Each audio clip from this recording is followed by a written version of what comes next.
মালার বিয়ে হয়েছে প্রায় 2 বছর হয়ে এলো। মালা ছোটবেলা থেকেই দেখতে খুব সুন্দর, আর 16 বছর থেকে তাকে আরও সুন্দর দেখতে লাগলো। মালাকে দেখলে মনে হতো না যে এখনও ক্লাস 10-এ পড়ে। স্কুলের ইউনিফর্মে মালাকে দেখলে অনেক ছেলেদের ও প্রাপ্তবয়স্ক লোকদের মাথা ঘুরে যেত।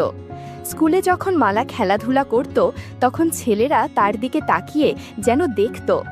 স্কুলের ছেলেদের সঙ্গে সঙ্গে স্কুলের মাস্টাররা মালাকে খুব ভালোবাসত আর সুযোগ বুঝে একটু আশীর্বাদ করে দিত। মালা নিজেও নিজের সুন্দর রূপের জন্য গর্বিত থাকত। মালা যখন 19 বছরের তখন মালার বিয়ে হয়ে গেল জীবনের সঙ্গে। বিয়ে পর্যন্ত মালা পর্দা করে লোকেদের কাছ থেকে নিজেকে বাঁচিয়ে রেখেছিল। বিয়ের আগে কারো সাথে সম্পর্কে জড়াবে না, বিয়ের পরে মালা তার স্বামীর সাথে খুব খুশি ছিল। কিন্তু সময়ের সাথে সাথে মালার স্বামী মালার সাথে সময় কাটানো কমিয়ে দেয়, যেটা মালার একটুও ভালো লাগতো না। প্রায় সময়ই সে একাকিত্ব অনুভব করে। একবার যখন মালার স্বামী 3 মাসের জন্য অফিসের কাজে বাইরে গেল, তখন মালার দেবর মালার সাথে সময় কাটিয়েছে। একদিন মালার শ্বশুরের বাড়ি থেকে খবর এলো যে তার শাশুড়ির খুব শরীর খারাপ হয়েছে। মালার শ্বশুর নিজের গ্রামের জমিদার, আর গ্রামে অনেক ক্ষেত খামার আছে।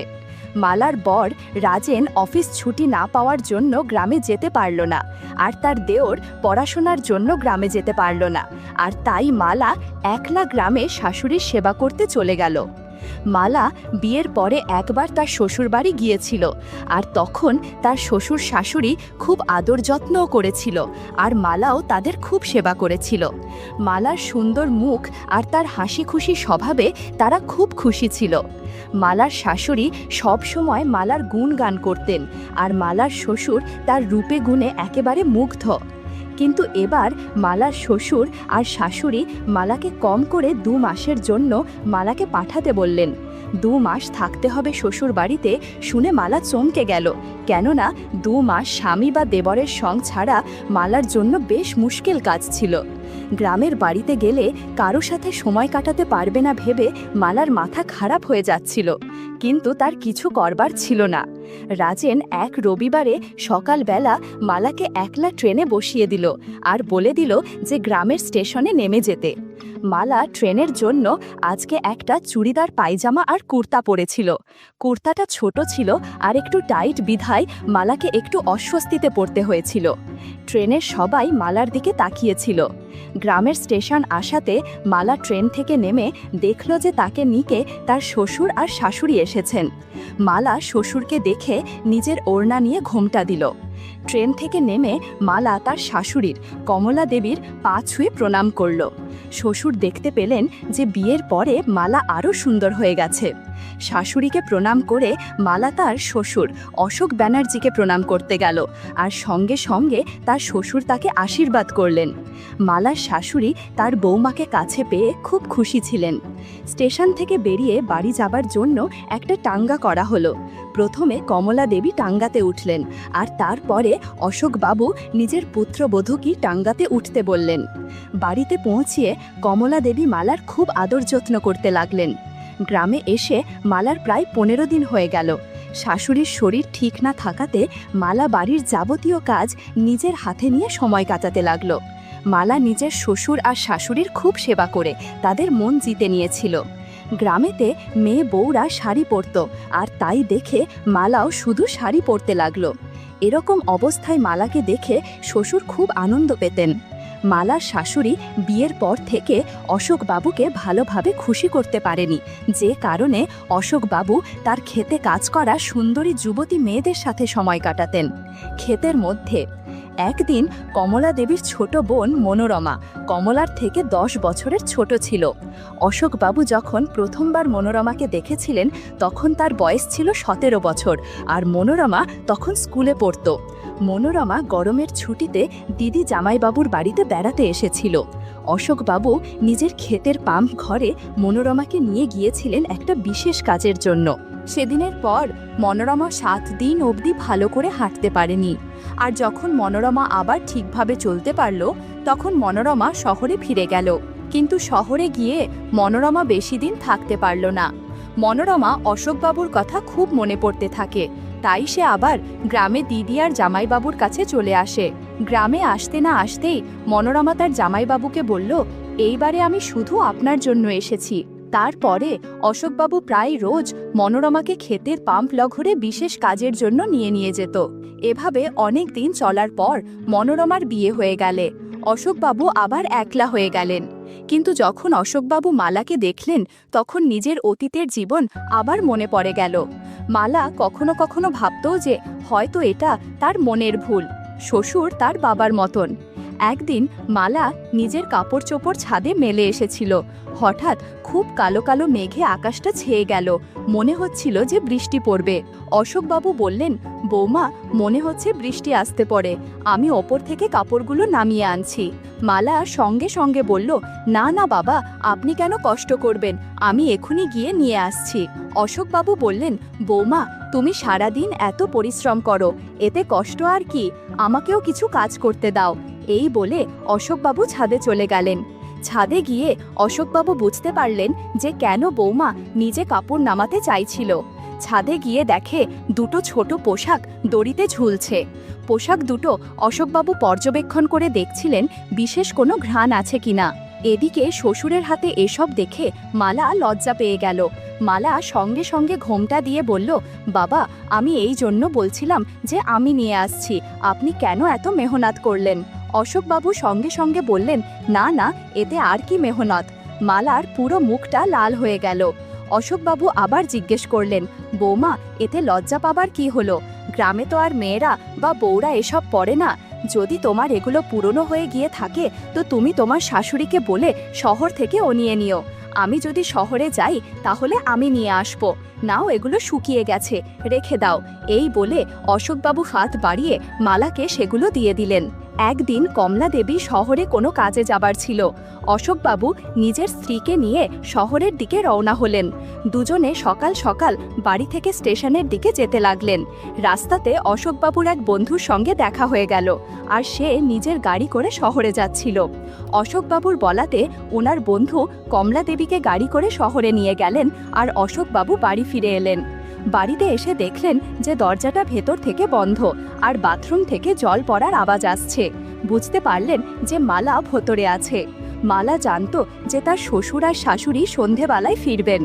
অশোকবাবু বাড়িতে ঢুকে নিজের ঘরে চলে গেলেন। মালা জানতো না যে তার শ্বশুর বাড়িতে ফিরে এসেছে। মালা জানতো যে বাড়িতে কেউ নেই। একটু পর মালা বের হয়ে আসে আর জামা কাপড় শুকাতে দেয়। এদিকে অশোকবাবু আড়াল থেকে মালাকে দেখছিলেন আর মনে মনে কি যেন ভাবছিলেন। বন্ধুরা, ইউটিউবের কড়া নিয়মের কারণে এসব ঘটনা সরাসরি বলা যাচ্ছে না। তোমরা কমেন্টে দেয়া লিংক থেকে আমার ওয়েবসাইট ভিজিট করো, সেখানে একদম খোলামেলা গল্প দেয়া আছে।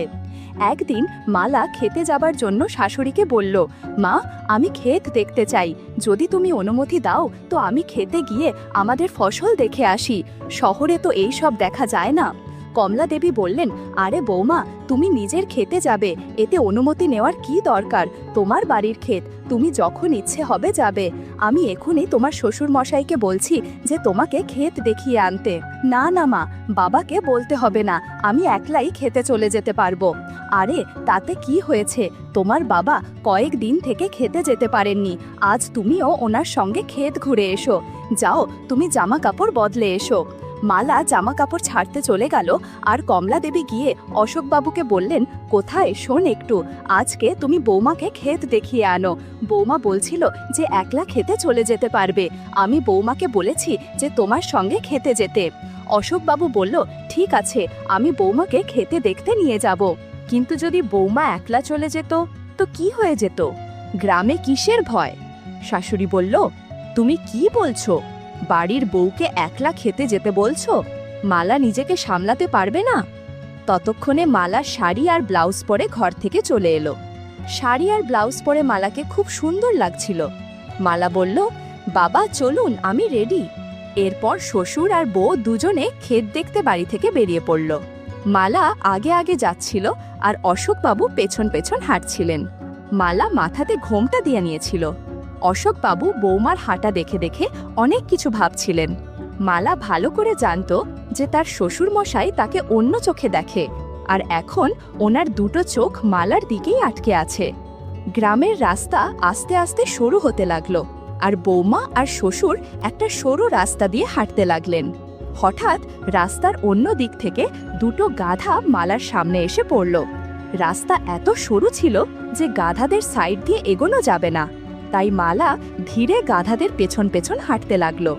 হঠাৎ মালার চোখ পেছনের গাধাটার উপরে গেল, আর তার দিকে দেখিয়ে অশোকবাবুকে বলল, বাবা দেখুন, এটা আবার কেমন গাধা? এই গাধাটার 5টা পা আছে। বৌমা, তুমি কিছু জানো না, একটু ভালো করে দেখো, গাধাটার 5টা পা নেই। মালা আবার ভালো করে দেখল আর একটু অস্বস্তিতে পড়ল, কেননা গাধাটার 5টা পা ছিল না, আর পঞ্চম পাটা হলো গাধার পিছের 2 পায়ের মাঝের জিনিস। মালা বুঝতে পড়ল যে গাধারা কি করতে যাচ্ছে। এইবারে মালার ঘাম ছুটতে লাগলো। পেছনে শ্বশুর মশাই চলে আসছেন। মালা আফসোস করতে লাগলো যে কেন সে শ্বশুর মশাইকে কিছু জিজ্ঞাসা করতে গেল। মালার ভীষণ লজ্জা পাচ্ছিল। এইভাবে কথা বলতে বলতে বউ আর শ্বশুর খেতে পৌঁছে গেলেন। অশোকবাবু নিজের বৌমাকে পুরো ক্ষেত ঘুরিয়ে ঘুরিয়ে দেখালেন, আর খেতে যেসব মেয়ে বউরা কাজ করছিল তাদের সঙ্গে আলাপ করিয়ে দিলেন। এত ঘুরে ঘুরে মালা হাঁপিয়ে গিয়েছিল, আর তাই অশোকবাবু একটা আম গাছের নিচে মালাকে বসিয়ে দিলেন আর বললেন, বৌমা, তুমি তোমার পায়ে তো বাছা হয়েছে, তুমি উই পাম্প ঘরে চলো, সেখানে তেলের বোতল আছে, আমি পা মালিশ করে দিব। মালা বলল, না বাবা, কি বলছেন আপনি? আমার থেকে বয়সে অনেক বড়, আপনি আমার পা মালিশ করবেন? এটা কি করে হয়? অশোকবাবু বললেন, আরে এতে কিছুই হবে না, তুমি আমাদের কত খেয়াল রাখো, আর আমি তোমার জন্য এটুকু করতে পারবো না?